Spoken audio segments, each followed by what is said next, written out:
breasts, a mass of glandular, fatty, and connective tissue provide nourishment for our babies by pulling water, sugar, and fat to make milk through lobules and ducts. Because breasts change and grow over the course of our lives, these cells are frequently dividing and are prone to an increased risk of mutation compared to cells that don't divide. The hormone estrogen also stimulates breast cell division, and there are environmental chemicals found in pesticides, industrial products, and even our foods that mimic estrogen can influence cell growth, increasing the risks of breast cancer. Researchers discovering new risk factors such as having first-degree relatives with breast cancer, age and sex, exposure to ionizing radiation, and alcohol consumption can lead to breast cancer. Also, high dietary fat, dense breast tissue, age of first pregnancy, and a genetic predisposition to breast cancer genes such as BRCA1 and BRCA2 can lead to breast cancer. So you're probably wondering, how does breast cancer spread? Well, if we look at the anatomy of the breast, you can see that abnormal cell growth can start in either the epithelial components of the breast or arise from the connective tissue components. In carcinoma in situ, the cancer cells travel along the ducts. However, in invasive carcinoma, the cancer cells eventually break through the basement membrane and invade many different parts of the breast. They can spread through the breast lymphatics into the peripheral lymphatic system. Research has shown that approximately 80% of breast carcinomas are invasive ductal carcinomas. The clinical manifestations of breast cancer are similar in men and women.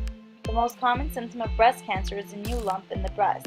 It often manifests itself as a solitary, painless, firm, immovable mass with irregular edges. It can be found anywhere in the breast tissue, but is most commonly in the upper outer quadrants and even in the axilla.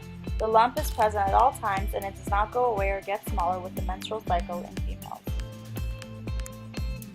Symptoms of breast cancer include changes in breast size or shape, skin irritation or dimpling, nipple discharge, nipple retraction, swelling of the breast or part of it, and scaliness, redness, or thickening of the nipple or breast skin itself. And always make sure to go to a healthcare provider when discovering a new lump just to be safe. Diagnosing breast cancer begins with testing. The first step is a physical breast exam. Breasts will be examined for lumps or masses, and lymph nodes are felt for enlargement or firmness. The second step is a series of imaging tests, including mammography, ultrasound, MRI.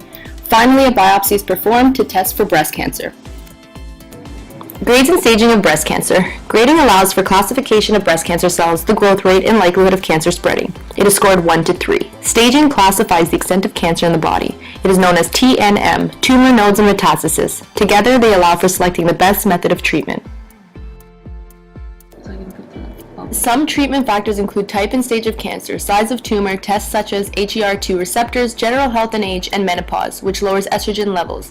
The most common treatments for breast cancer is surgery. This includes mastectomies, lumpectomies, lymph node removal, and breast reconstruction.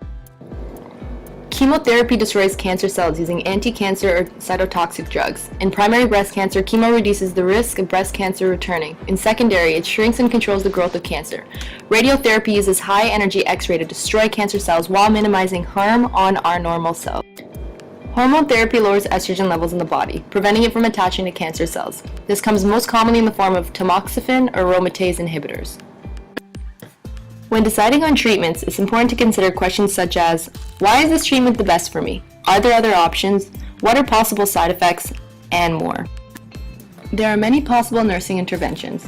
It is important to always evaluate the patient's feelings about his or her illness and determine the level of knowledge and expectation. Lastly, you should have a clinical breast exam every 1 to 3 years starting at age 20 and every year starting at age 40. A clinical breast exam may be recommended more frequently if you have a strong family history of breast cancer. Created using Powtoon.